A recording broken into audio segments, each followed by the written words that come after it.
Anak buah kapal ABK kapal Jukung bernama Endut, 27 tahun, warga jalur 13 Kabupaten Banyuasin yang hilang dalam peristiwa kapal Jukung meledak dan terbakar hebat di Sungai Musi, tepatnya di kawasan Kelurahan 34 Ulu Palembang, akhirnya ditemukan tim SAR gabungan dalam keadaan meninggal dunia pada Rabu siang. Kepala Kantor Basarnas Palembang Raymond Konstanting didampingi Kasubsi Operasinya Manca Rahwanto melalui dan tim rescuer Basarnas Palembang Peri Irawan saat diwawancarai membenarkan informasi penemuan tersebut. Menurut Peri, pada proses pencarian tim SAR gabungan dibagi menjadi beberapa SRU, di mana SRU 1 melakukan penyisiran permukaan menggunakan perahu karet dan perahu-perahu masyarakat. SRU 2 melakukan penyisiran menggunakan RIB dengan luas area pencarian hingga 15 nm².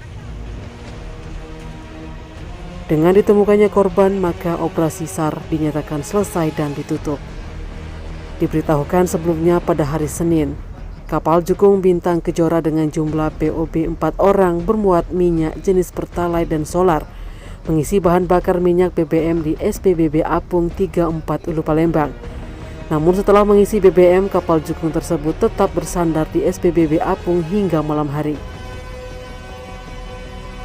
Tiba-tiba sekitar pukul 21.15 waktu Indonesia Barat, kapal Jukung tersebut meledak dan terbakar yang mengakibatkan 2 orang kru atas nama Dedi 32 tahun dan Krisno 22 tahun mengalami kritis.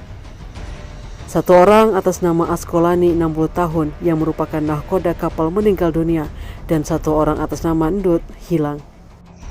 Selamat siang, dapat saya laporkan pencarian hari kedua korban atas nama Endut umur 25 tahun. Tadi pagi jam 10.30 korban ketemu dalam keadaan meninggal.